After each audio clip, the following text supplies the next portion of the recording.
Matahari belum sepenuhnya muncul di ufuk timur ketika kedua pasukan telah bersiap di lembah Badar pagi itu. Berbeda dari pagi-pagi sebelumnya, udara tidak hanya panas, tetapi juga bergetar oleh ketegangan yang mencekik. Ribuan nyawa tergantung pada apa yang akan terjadi dalam beberapa jam ke depan. Di kubu muslimin, para sahabat berdiri dalam barisan yang rapi. Meski letih, meski lapar, meski haus, mata mereka menyala-nyala. Mereka telah bermalam dengan air yang cukup. Sementara musuh mereka kehausan. Itu adalah keuntungan pertama. Rasulullah Shallallahu Alaihi Wasallam berjalan di depan barisan, menatap satu persatu wajah sahabatnya. Beliau berhenti di depan seorang pemuda yang tangannya gemetar memegang pedang. "Kau takut?" tanya beliau lembut. Pemuda itu mengangguk tidak berani berbohong. "Ya, wahai Rasulullah, aku takut. Aku takut jika aku lari. Aku takut jika aku mengecewakan Allah dan Rasul-Nya." Rasulullah meletakkan tangan di pundaknya. Ketakutan itu manusiawi, nak. Yang membedakan orang beriman dengan yang lain adalah apa yang ia lakukan dengan ketakutannya. Jika kau takut, maka berdoalah. Jika kau takut, maka ingatlah surga. Karena surga itu indah, nak. Dan ia hanya bisa diraih oleh orang-orang yang berani melawan ketakutannya. Pemuda itu menangis. Tapi tangisannya bukan tangis ketakutan. Itu adalah tangis haru. Ia merasa dicintai. Ia merasa diperhatikan.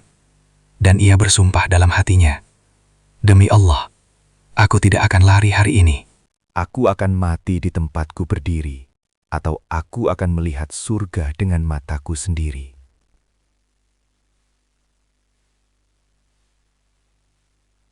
Di belakang barisan, para sahabat yang lebih tua memeriksa persenjataan.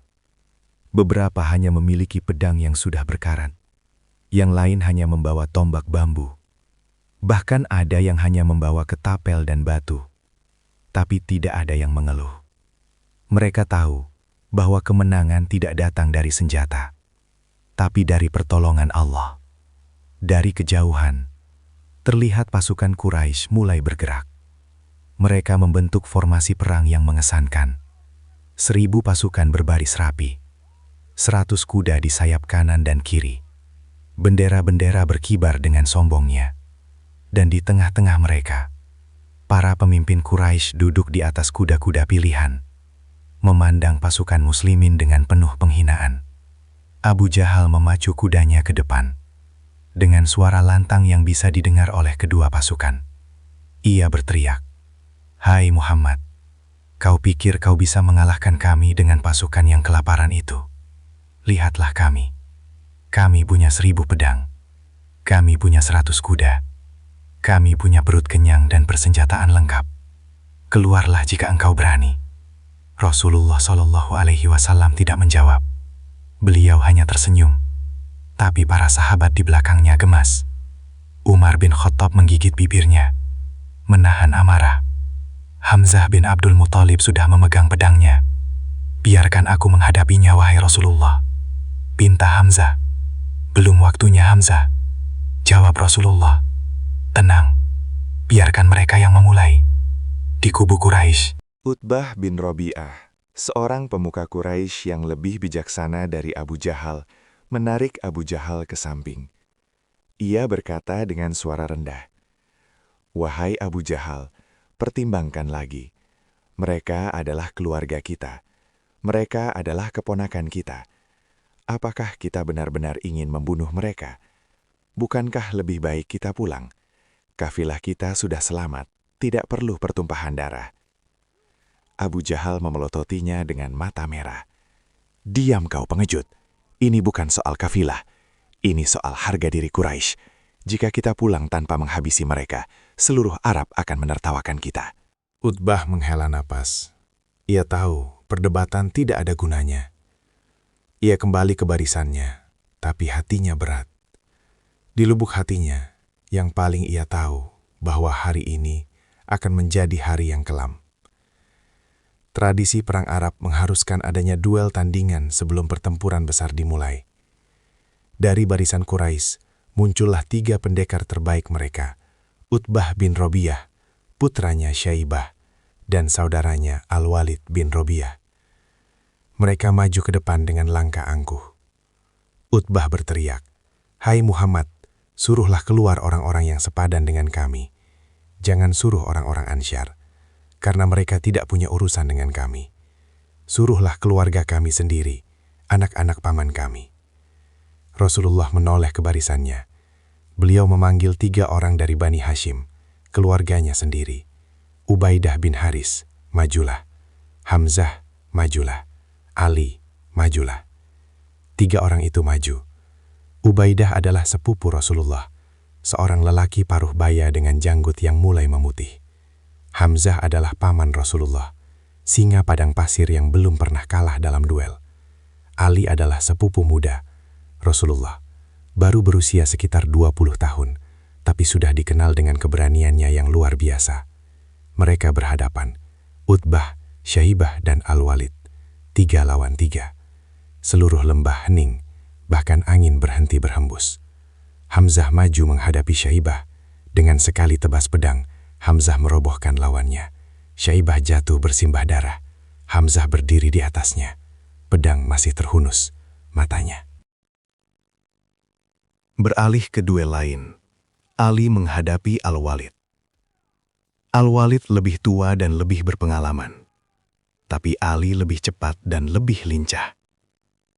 Beberapa kali Al-Walid menyerang selalu bisa dihindari Ali. Kemudian dalam sekejap Ali menangkis serangan Al-Walid dan membalas dengan tebasan mematikan yang mengakhiri riwayat Al-Walid. Sementara itu, Ubaidah dan Utbah masih bertarung sengit. Keduanya sama-sama kuat, sama-sama berpengalaman. Pedang mereka beradu memercikkan bunga api. Namun Utbah berhasil melukai Ubaidah dengan tebasan di kakinya. Ubaidah terjatuh. Utbah mengangkat pedangnya untuk menghabisi Ubaidah. Tapi Hamzah dan Ali telah selesai dengan lawan mereka. Bersama-sama, mereka menyerang Utbah. Dalam sekejap, Utbah tewas di tangan mereka. Mereka segera menggotong Ubaidah yang terluka parah ke hadapan Rasulullah. Ubaidah tersenyum lemah. Meski lukanya menganga, darah mengalir deras dari kakinya. "Wahai Rasulullah, bukankah aku syahid?" Rasulullah memegang tangannya. Matanya basah. "Engkau syahid Ubaidah. Engkau adalah orang pertama yang syahid dalam perang Badar. Surga menantimu." Ubaidah menghembuskan napas terakhirnya dengan senyum di wajahnya. Ia telah mendapatkan apa yang diinginkannya. Melihat 3 pendekar mereka tewas, pasukan Quraisy gempar. Amarah meluap-luap. Abu Jahal berteriak sekencang-kencangnya, "Serang! Serang mereka! Bunuh!" Semua pasukan Quraisy bergerak maju, seperti gelombang lautan. 1000 pasukan dengan pedang terhunus.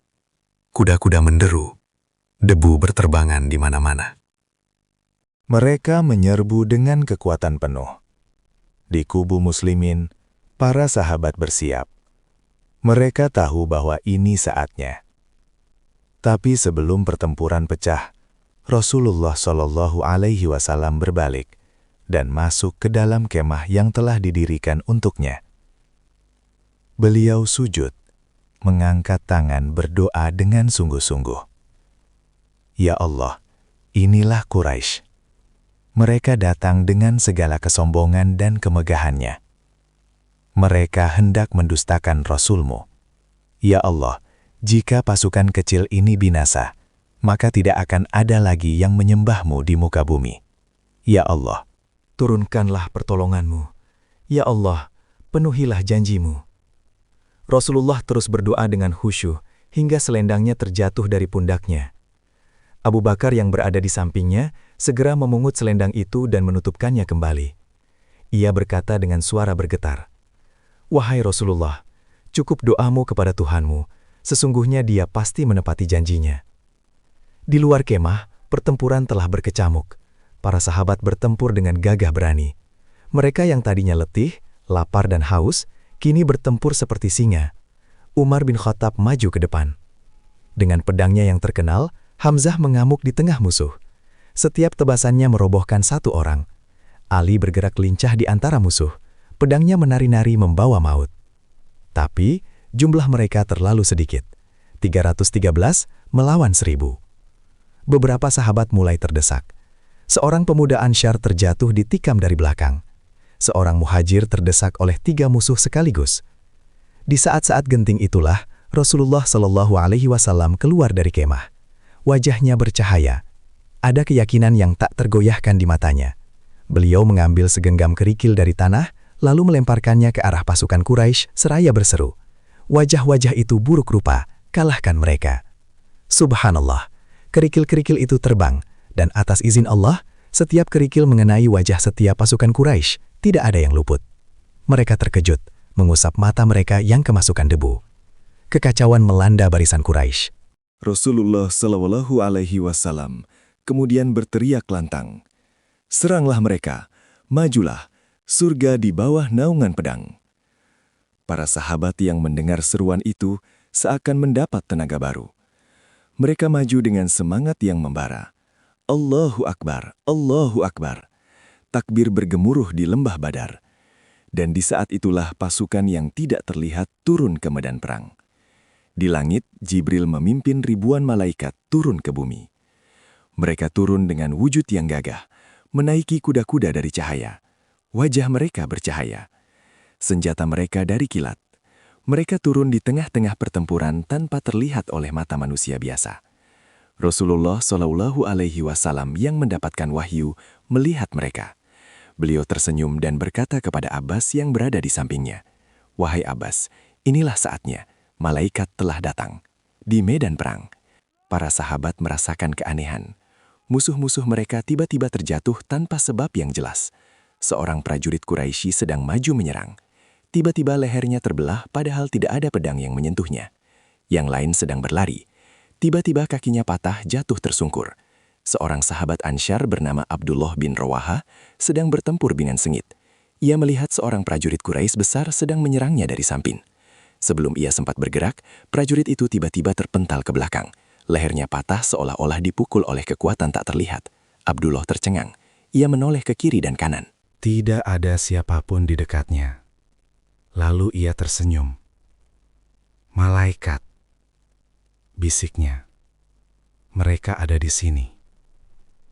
Di tempat lain, seorang prajurit Quraisy yang terkenal sangat kuat, bernama Abu Aswar, sedang mengamuk.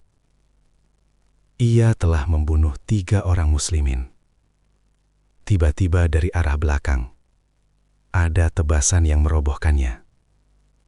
Ia terjatuh, dan saat sekarat, ia melihat sesosok makhluk besar, bercahaya, berdiri di depannya. Matanya membelalak. "Malaikat," bisiknya, sebelum menghembuskan nafas terakhir. Kekalahan Quraisy tidak bisa dihindari. Moral mereka hancur. Mereka melihat teman-teman mereka mati secara misterius. Mereka mendengar suara-suara aneh di angkasa. Mereka merasakan ketakutan yang belum pernah mereka rasakan sebelumnya. Para pemimpin Quraisy menjadi target utama. Utbah telah tewas. Syaibah tewas. Al-Walid tewas. Sekarang giliran Abu Jahal. Abu Jahal bersembunyi. Di balik perisainya untuk pertama kalinya dalam hidupnya, ia merasakan ketakutan. Pasukannya kocar-kacir. Para prajuritnya berlarian menyelamatkan diri. Ia melihat kekalahan di depan matanya. 2 orang pemuda, Ansyar, Mu'ad dan Muawid bin Afra, melihat Abu Jahal bersembunyi. Mereka saling berpandangan. "Itu Abu Jahal," bisik Mu'ad. "Fir'aunnya umat ini.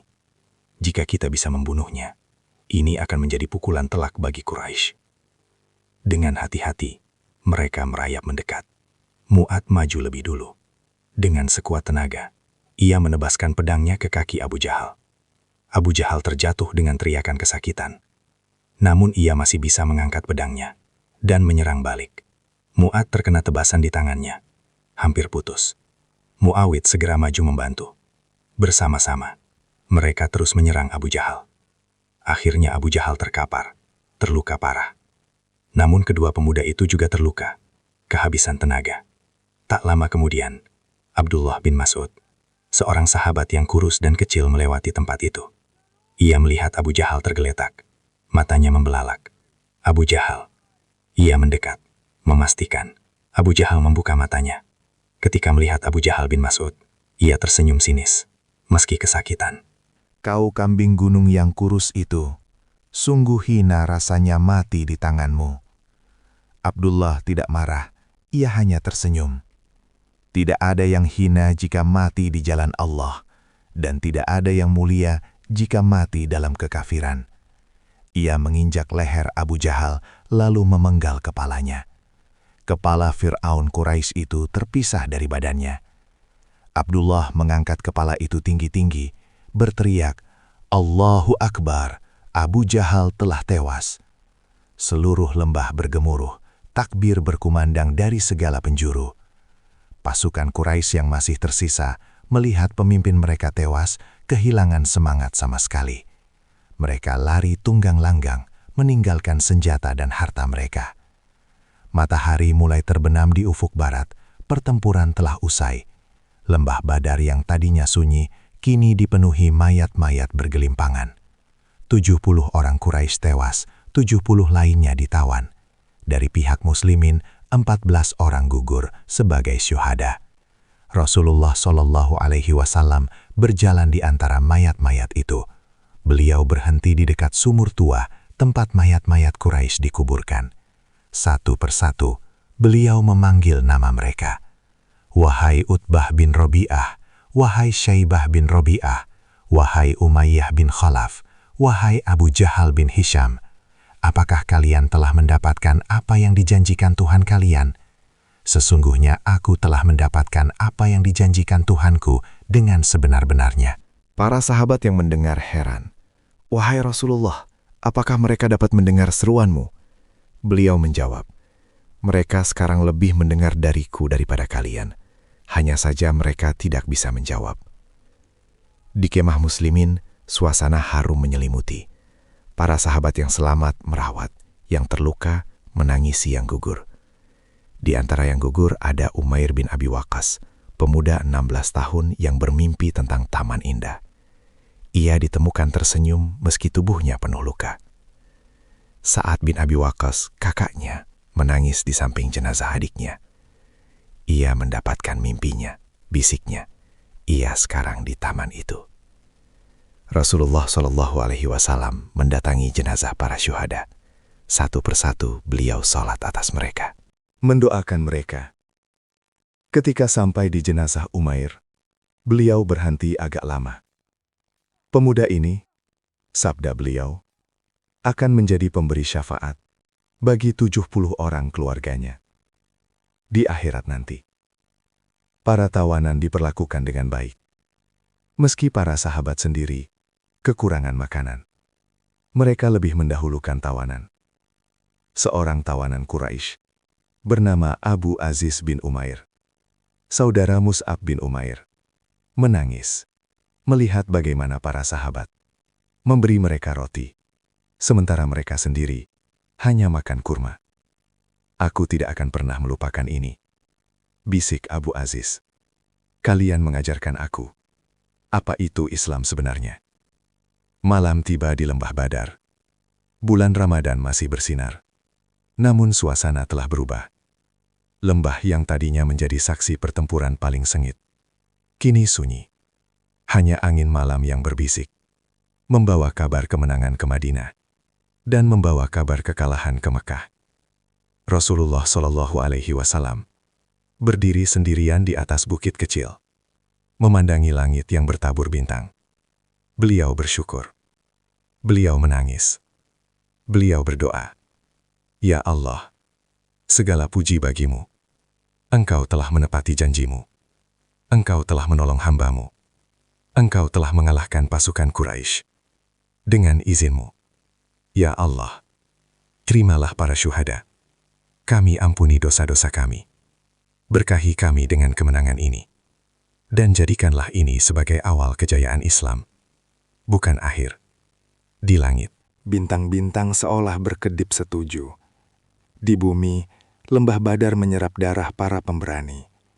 Dan di hati setiap muslim yang hadir malam itu, tertanam keyakinan yang tak akan pernah goyah, bahwa Allah selalu bersama orang-orang yang beriman. Malam itu, di lembah Badar, tidak ada sorak-sorai kemenangan yang berlebihan.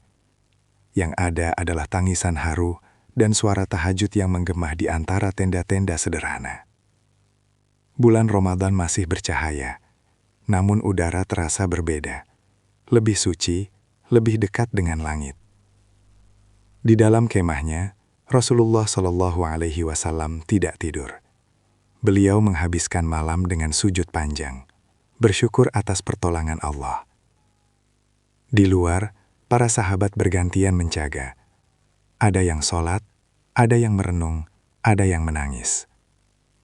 Seorang sahabat tua bernama Abu Kabsyah duduk termenung di dekat api unggun kecil. Di tangannya ia memegang sorban usang yang berlumuran darah. Sorban itu milik putranya, seorang pemuda 18 tahun yang gugur sore tadi sebagai syuhada. Seorang sahabat lain, Abdurrahman bin Auf, mendekat dan duduk di sampingnya. Ia tidak berkata apa-apa, hanya dia menemani. Abu Kabsyah akhirnya membuka suara. "Wahai Abdurrahman, engkau tahu, pagi tadi putraku pamit padaku." Ia tersenyum lebar. Ia berkata, "Ayah, aku bermimpi semalam. Aku melihat istana indah, lebih indah dari apapun di dunia ini. Di pintunya tertulis namaku. Aku yakin hari ini aku akan memasukinya." Abu Kabsyah berhenti menahan tangis. Dan sekarang ia telah memasukinya. Ia meninggalkan aku di sini dengan rindu yang tak terperi. Tapi aku tidak boleh menangisinya, bukan karena ia syahid, karena ia sekarang lebih bahagia daripada aku yang masih hidup. Abdurrahman bin Auf menggenggam tangan lelaki tua itu.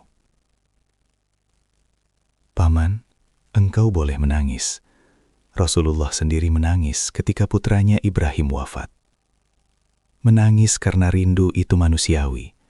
Yang tidak boleh adalah meratapi takdir Allah. Putramu sekarang di surga, Paman, dan suatu saat engkau akan bertemu dengannya lagi." Abu Kabsyah menangis, tapi tangisannya adalah tangis rindu, bukan tangis penyesalan. Di tenda lain, seorang istri sedang merawat suaminya yang terluka parah. Suaminya, seorang Ansa bernama Rafi. Terkena tebasan pedang di bahunya. Lukanya dalam, tapi ia masih hidup. "Kau selamat," bisik istrinya dengan air mata bahagia. Rafi menggeleng lemah. "Aku tidak tahu apakah ini selamat atau justru kerugian. Lihatlah mereka yang gugur.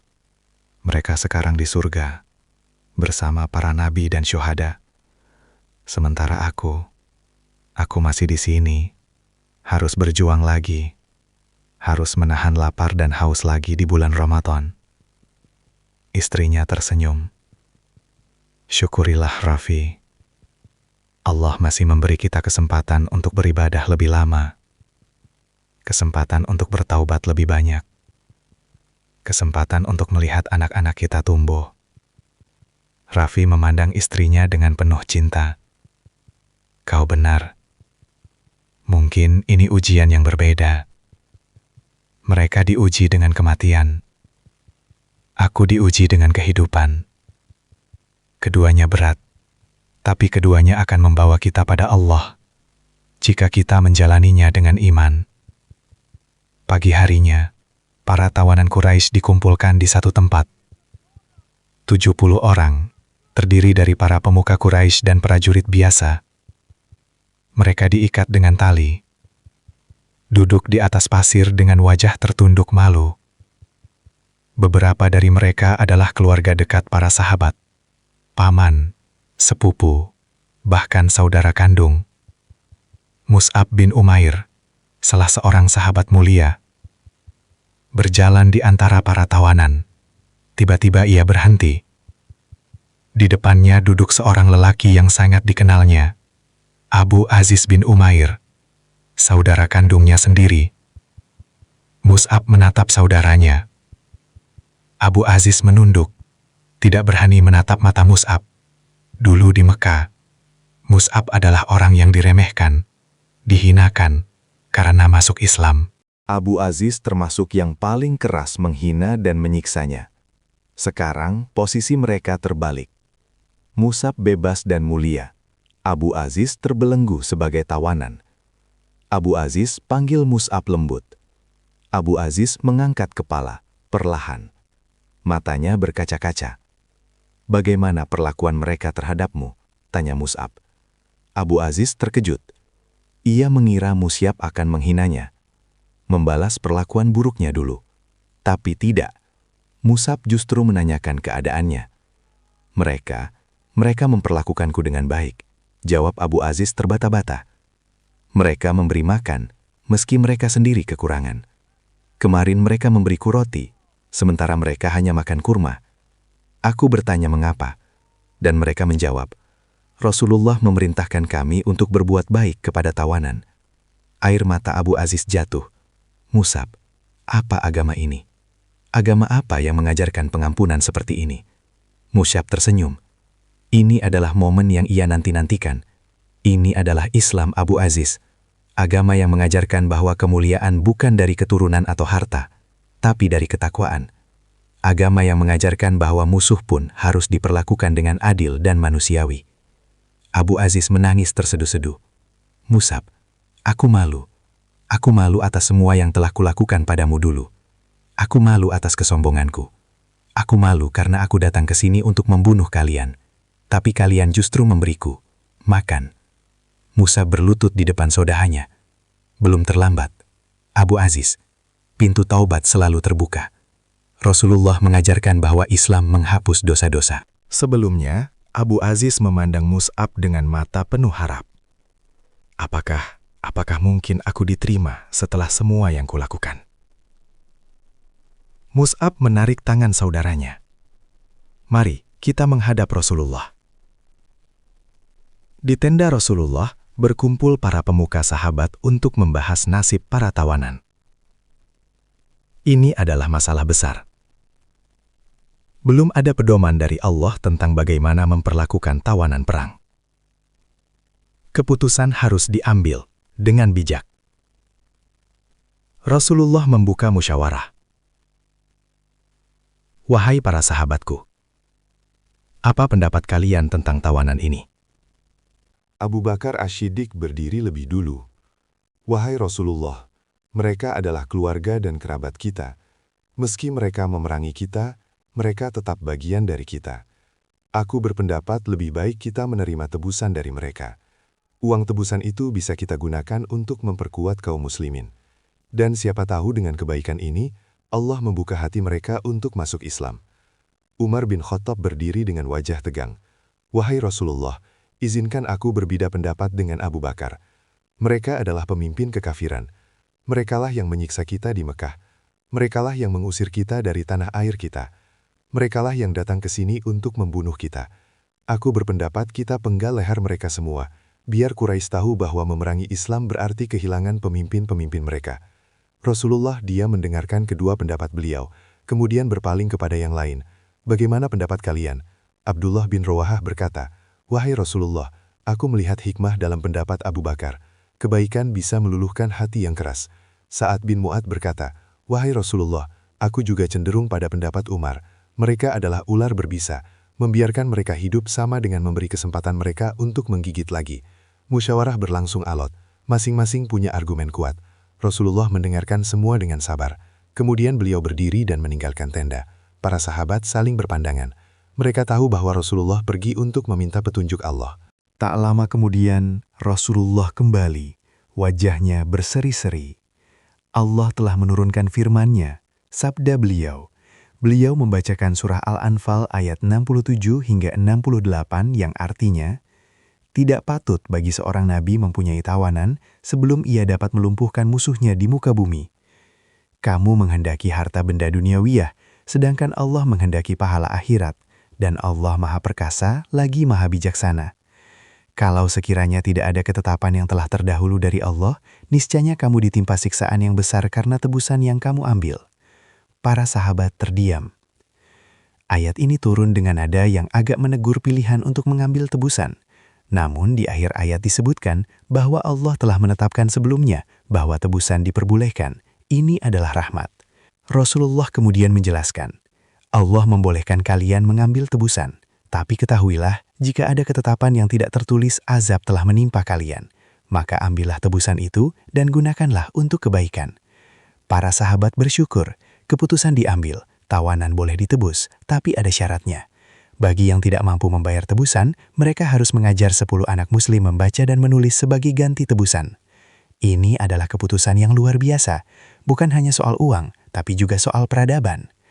Para tawanan Quraisy yang umumnya terpelajar akan menjadi guru bagi anak-anak muslim. Mereka akan menyebarkan ilmu di Madinah, dan dalam proses itu, hati mereka perlahan-lahan terbuka pada Islam. Abu Aziz adalah salah satu tawanan yang tidak mampu membayar tebusan. Ia harus mengajar anak-anak membaca dan menulis. Awalnya ia malu. Ia adalah pembesar Quraisy. Sekarang harus mengajar anak-anak musuh. Tapi hari pertama mengajar mengubah segalanya.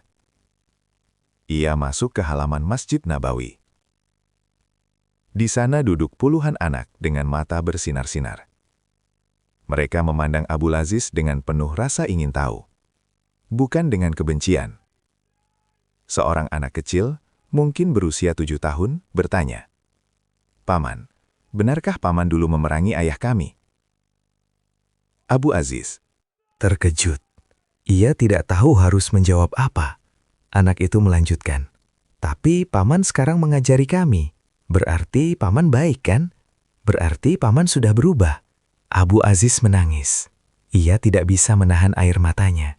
Anak kecil ini, yang ayahnya mungkin ia coba bunuh beberapa hari lalu, kini memandangnya dengan penuh kebaikan. "Iya nak," jawab Abu Aziz terbata. Paman sedang berusaha berubah." Sejak hari itu, Abu Aziz mengajar dengan sepenuh hati. Setiap hari ia melihat anak-anak itu belajar dengan tekun, membaca Al-Quran dengan suara merdu, menghafal hadis dengan semangat. Hatinya luluh. Suatu sore setelah selesai mengajar, Abu Aziz duduk termenung di halaman masjid. Mus'ab datang menghampirinya. "Bagaimana perasaanmu?" tanya Mus'ab. Abu Aziz menatap langit senja yang kemarahan. "Mus'ab, aku sudah melihat banyak hal selama hidupku. Aku melihat kemegahan Mekah, kekayaan Quraisy, keindahan Syam, tapi aku belum pernah melihat sesuatu yang seindah ini. Anak-anak yang haus ilmu, yang mencintai Allah dan Rasul-Nya dengan tulus. Di Mekah, anak-anak kami diajari puisi dan perdagangan. Di sini, anak-anak diajari Al-Quran dan keikhlasan. Aku mulai mengerti Mus'ab. Aku mulai mengerti mengapa kalian menang." Mus'ab tersenyum. "Ini baru awal, Abu Aziz. Masih banyak yang bisa kau lihat." Beberapa minggu kemudian, setelah menyelesaikan masa tawanannya, Abu Aziz dihadapkan pada pilihan, kembali ke Mekah atau tetap di Madinah. Tanpa ragu, ia memilih tetap di Madinah. Dan pada suatu hari, di hadapan Rasulullah, Abu Aziz mengucapkan 2 kalimat syahadat. Ia masuk Islam bukan karena paksaan, bukan karena iming-iming harta, tapi karena ia melihat sendiri keindahan Islam dalam keseharian. Karena ia melihat bagaimana musuhnya memperlakukan tawanan dengan baik. Karena ia melihat anak-anak kecil yang mencintai Al-Quran lebih dari apapun. Abu Aziz kemudian menjadi salah satu guru terbaik di Madinah. Ia mengabdikan sisa hidupnya untuk mengajar anak-anak muslim. 3 hari setelah pertempuran, pasukan muslimin bersiap kembali ke Madinah. Mereka membawa harta rampasan perang, para tawanan, dan yang terpenting, kemenangan yang akan mengguncang Jazirah Arab. Rasulullah Shallallahu Alaihi Wasallam memimpin pasukan dengan wajah berseri. Di belakangnya, para sahabat berjalan dengan kepala tegak. Mereka tidak sombong, tapi mereka bangga. bangga karena Allah memilih mereka untuk menjadi alat kemenangan Islam. Di tengah perjalanan, mereka bertemu dengan kafilah yang membawa kabar ke Madinah. Para wanita dan anak-anak telah menanti dengan cemas. Ketika melihat pasukan kembali, mereka berlarian menyambut. Seorang istri berlari ke arah suaminya memeluknya erat. "Alhamdulillah, engkau selamat." Suaminya tersenyum, tapi matanya berkaca-kaca. "Aku selamat sayang, tapi saudaraku, ia tidak pulang. Ia sekarang di surga." Sang istri menangis, bukan karena sedih, tapi karena haru. Ia syahid. Ia benar-benar syahid. Suaminya mengganggu, ia tersenyum saat meninggal. Ia melihat malaikat sebelum rohnya pergi. Kisah-kisah seperti ini terulang di berbagai tempat. Ada tangisan bahagia karena selamat, ada tangisan haru karena kehilangan. Tapi tidak ada tangisan penyesalan. Semua menerima takdir Allah dengan lapang dada. Di Madinah, Rasulullah Shallallahu Alaihi Wasallam disambut dengan gegap gempita. Anak-anak berlarian berteriak, "Rasulullah pulang, Rasulullah menang." Para wanita menaburkan kurma dan bunga di jalan yang dilalui beliau. Rasulullah masuk ke masjid, sholat 2 rakaat syukur, lalu duduk di mimbar. Semua orang berkumpul ingin mendengar langsung dari beliau tentang peristiwa besar itu. "Wahai sekalian manusia," sabda Rasulullah, "sesungguhnya kemenangan ini bukan karena kekuatan kita, bukan karena jumlah kita, bukan karena senjata kita. Kemenangan ini murni karena pertolongan Allah. Maka jangan pernah sombong, jangan pernah merasa hebat, tetaplah rendah hati, tetaplah beribadah, tetaplah bersyukur." Beliau kemudian menceritakan perjalanan Badar dengan detail, tentang bagaimana malaikat turun, membantu, tentang bagaimana para syuhada gugur dengan senyum, tentang bagaimana Allah mengabulkan doa-doa mereka. Di akhir ceramahnya, Rasulullah bersabda, "Perang Badar adalah ujian terbesar kita sejauh ini. Kalian telah lulus. Tapi ingat, ini baru awal. Masih banyak ujian di depan. Masih banyak perang yang harus kita hadapi. Masih banyak tantangan yang harus kita lewati.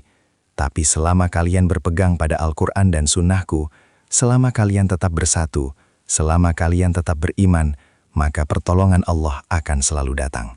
Para sahabat menangis. Mereka tersentuh oleh kata-kata beliau. Mereka bersumpah dalam hati untuk tetap setia hingga akhir hayat. Ramadan tahun itu menjadi Ramadan yang tidak akan pernah dilupakan oleh umat Islam.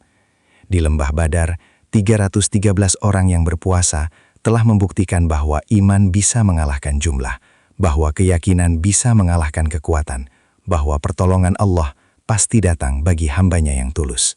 Pelajaran apa yang bisa kita petik dari Perang Badar? Pertama, kekuatan iman melebihi kekuatan materi. 313 orang dengan persenjataan seadanya mengalahkan 1000 pasukan dengan persenjataan lengkap. Bukan karena mereka hebat, tapi karena Allah bersama mereka. Kedua, puasa bukan penghalang untuk berjuang. Mereka berpuasa di tengah padang pasir yang terik, berjalan kaki, berperang, namun tetap bertahan. Puasa tidak melemahkan mereka, justru menguatkan rohani mereka. Ketiga, doa adalah senjata paling ampuh. Rasulullah berdoa dengan sungguh-sungguh di kemah, menjawab dengan menurunkan malaikat. Tidak ada masalah terlalu besar untuk doa. Keempat, strategi dan usaha adalah bagian dari tawakal. Rasulullah tidak hanya berdoa, beliau juga menyusun strategi, memilih posisi, menimbun sumur. Tawakal bukan berarti pasrah tanpa usaha. Kelima, kemenangan harus disyukuri dengan kerendahan hati. Para sahabat tidak sombong setelah menang. Mereka tetap rendah hati, tetap beribadah, tetap takut kepada Allah. Keenam, musuh pun harus diperlakukan dengan adil. Para tawanan Quraisy diberi makan, diperlakukan baik, bahkan diberikan kesempatan untuk mengajar. Ini adalah akhlak Islam yang agung. Ketujuh, syahid adalah kematian yang paling mulia. Para syuhada Badar adalah orang-orang yang paling beruntung. Mereka mati di jalan Allah dengan senyum di wajah dan langsung masuk surga. Kedelapan, Ramadan adalah bulan kemenangan. Bukan hanya bulan menahan lapar dan haus, tapi juga bulan perjuangan, bulan pengorbanan, bulan pertolongan Allah. Tahun-tahun berlalu, para sahabat yang selamat di Badar terus berjuang hingga akhir hayat. Mereka banyak yang gugur di perang-perang berikutnya, tapi nama mereka abadi. Dalam sejarah, Ubaidah bin Harith, syuhada pertama Badar, dikenang sebagai pemberani yang mati tersenyum. Hamzah bin Abdul Muttalib, singa Allah, gugur di perang Uhud sebagai syuhada. Ali bin Abi Thalib, singa muda, menjadi khalifah keempat dan syuhada di Kufah. Umar bin Khattab, singa padang pasir, menjadi khalifah kedua dan syuhada di mihrabnya. Abu Bakar Asy-Siddiq, sahabat setia, menjadi khalifah pertama dan wafat di Madinah. Mus'ab bin Umair, duta pertama Islam, gugur di perang Uhud. Abdullah bin Mas'ud, pembawa kepala Abu Jahal, menjadi ulama besar dan wafat di Madinah. Mereka semua telah pergi, tapi warisan mereka tetap hidup. Warisan tentang iman yang tak tergoyahkan, warisan tentang pengorbanan yang tulus, warisan tentang kemenangan yang datang dari Allah. Dan di setiap bulan Ramadan, ketika umat Islam berpuasa dan membaca kisah Badar, hati mereka bergetar. Mereka merasakan kembali semangat para sahabat. Mereka merasakan kembali bahwa puasa bukan hanya soal menahan lapar, tapi juga soal menahan diri dari segala bentuk kemaksiatan dan berjuang di jalan Allah dengan segenap jiwa dan raga. Perang Badar mengajarkan bahwa kemenangan tidak diukur dari jumlah, tapi dari keikhlasan, bahwa pertolongan Allah tidak datang kepada orang yang banyak, tapi kepada orang yang benar, bahwa surga itu mahal dan harganya adalah jiwa dan harta yang diinfakkan di jalan Allah. Rasulullah Shallallahu Alaihi Wasallam bersabda di akhir hayatnya tentang para syuhada Badar, sesungguhnya Allah melihat kepada para ahli Badar, lalu berfirman, berbuatlah sesukamu, sesungguhnya aku telah mengampuni kalian. Mereka adalah generasi terbaik, generasi yang mendapat ampunan langsung dari Allah, dan kita, umat Islam akhir zaman, bisa meneladani mereka, bukan dengan mengangkat pedang, tapi dengan mengangkat iman. Bukan dengan berperang secara fisik, tapi dengan berperang melawan hawa nafsu. Bukan dengan membunuh musuh, tapi dengan membunuh kebodohan dalam diri kita. Badar adalah milik kita semua. Warisan abadi dari leluhur yang telah membeli surga dengan nyawa mereka.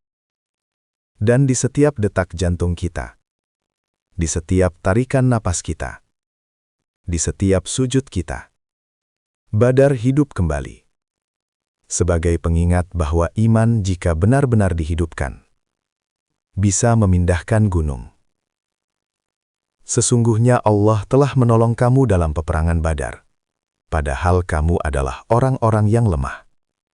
Karena itu, bertakwalah kepada Allah, supaya kamu mensyukurinya.